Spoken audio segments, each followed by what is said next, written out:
Hey everybody, this is Scott with Tubular TV, and we decided it's springtime, it's sunshiny, why not get out of the studio and enjoy life a little bit? So we're out, we're going to check out some things of what's going on. Whoa. Wow. This has got to be one bad intersection. There's a sign up there at 3289. This is like a memorial to 9/11? Huh. Is this an intersection I shouldn't cross?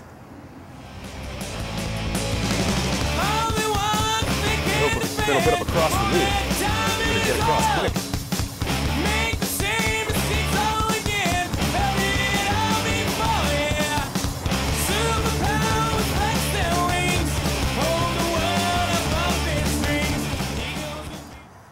You know, all kidding aside, actually about 6 months ago, Hank with Tubular TV did a story on this installation here in Lafayette, and it's actually a reminder now, 6 months later, here we are in April, and the installation's grown by quite a bit, and clearly it's evoking a lot of emotions from both sides.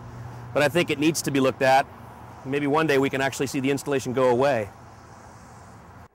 Okay, so we're on the hill actually of the installation, and I'm with Jeff Heaton. Jeff, how you doing today? Good. Good. So Jeff, you're one of the original architects of this installation. Yes, I'm the original person who came up with the idea. Fantastic. Tell us a little bit about how it was started and how it's become to this stage. Well, soon after the war started, or even before the war started, I participated in demonstrations like a lot of people and felt a certain amount of camaraderie around that, but it seemed to be to no avail. There was just a total sense of frustration that the administration was determined to start what seemed like a completely insane idea to go to war. Those of us that were around during the Vietnam era, it really sparked of just another situation similar to that. And of course that's turned out to really be true. So soon after the war started, I got together with some friends and we decided to place a number of crosses on the hill to just sort of chronicle the death as it was ongoing. Sort of a different approach to a memorial. Instead of waiting till the war is over and putting up a memorial that often ends up sort of glorifying war, we wanted to just put the stark reality of what was happening as the war was proceeding. So soon after the election, it seemed that there was such a change of tide, a sea change in the entire country, that people who initially supported the war were really beginning to realize that it was another Vietnam, that it was a horrendous mistake, and that such a tragedy. So I was able to contact some volunteers from some local peace groups, and we went ahead and put up 300 crosses, and right away the media came out and started to do a lot of coverage of the memorial, and newspaper articles started to come out and magazine articles. And so a lot of volunteers came by. There's been over 200 people that have participated in putting the memorial together. Hey there, I'm Scott with Tubular TV. We wanted to ask you a couple quick questions if you don't mind. Not at all. Great. What was your name? Lynn McMichael. Hi Lynn, it's nice Hi. to meet you. So you're one of the volunteers working here? Yes. How long have you been doing it? Since December. And what brings you here? What's your cause? Pretty Well, obvious. I mean, I was in Iraq twice before the first war and then before the second war, and I think the war was so senseless and a criminal act, and then Louise and Johnson Clark offered us this land, and I can't tell you what it's like every weekend to come out and you put the crosses in, and it just brings this war so much closer. And you know, most Americans don't see any effects of it, and the bodies are brought in from 2 to 5 in the morning, you know, so that there's no cameras allowed. So we thought we've got to make the costs, at least for the Americans, visible to other Americans, because it's not business as usual. I was here last week, and you'll see the name James Coon on there. He was the young man who died in Walnut Creek. Died in Iraq, but he was from Walnut Creek. And there were some young men standing around here. So I came over and said, hi, what's up, you know, just, I had a feeling they might be relatives or something. They were friends and neighbors of James.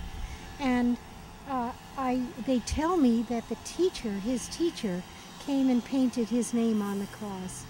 So people from the Gold Star Mothers were here, 7 of them in number, a few weeks ago. And they want their sons and daughters' names on the crosses with pictures. And if you go up, you'll see a number of crosses that have poems and photographs and tributes. So people who want their names on the crosses come and put them on or ask us to put them on. But otherwise, we're just trying to represent everybody. And, you know, all I can say is, people say, oh, well, Sunday is church. This is church. To come on your knees and put these crosses in and try and maintain them. Oof.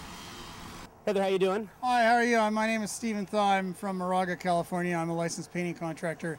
In December, I came over to help out, maybe dig some holes, and I thought, well, geez, I got 10 gallons of white paint I want to get rid of, so I came over the next weekend in December, and since then I helped paint over 3,200 and whatever it is, 28 crosses.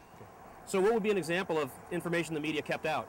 Our candlelight vigil, our peaceful candlelight vigil at one Monday night, and the pro-war mob showed up and verbally attacked us and were aggressively overbearing and hostile to even Louise Clark, who's, I think she's in her 80s. She owns this land. They trespassed and they shouted her down. Also, this one mother of a U.S. casualty who was here speaking at the candlelight vigil, they tried to shout her down. They called her a traitor and every other thing you could think of.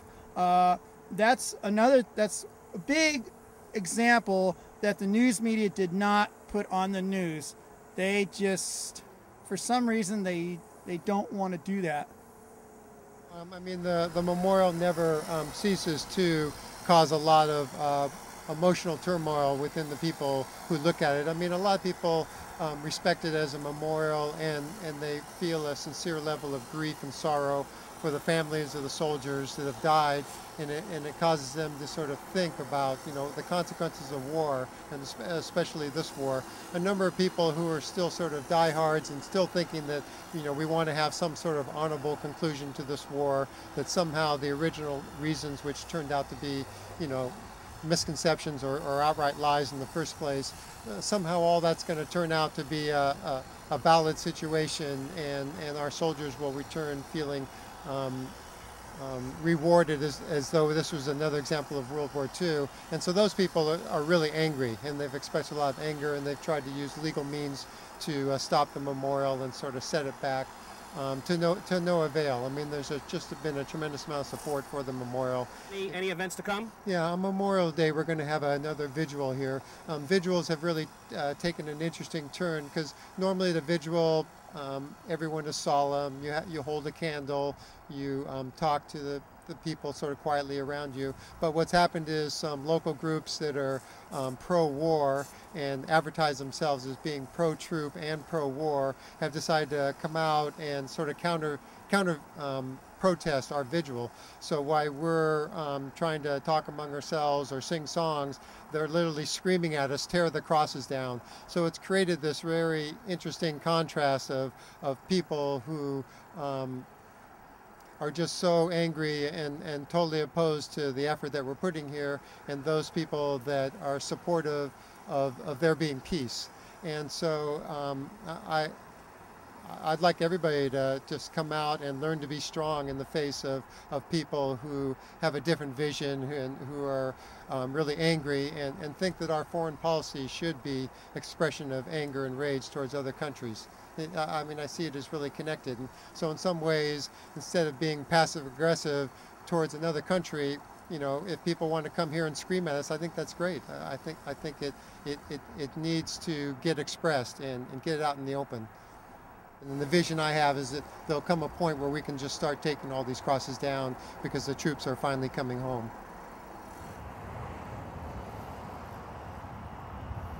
Reporting from Lafayette, California, at the crosses honoring the fallen in Iraq, I'm Scott with Tubular TV.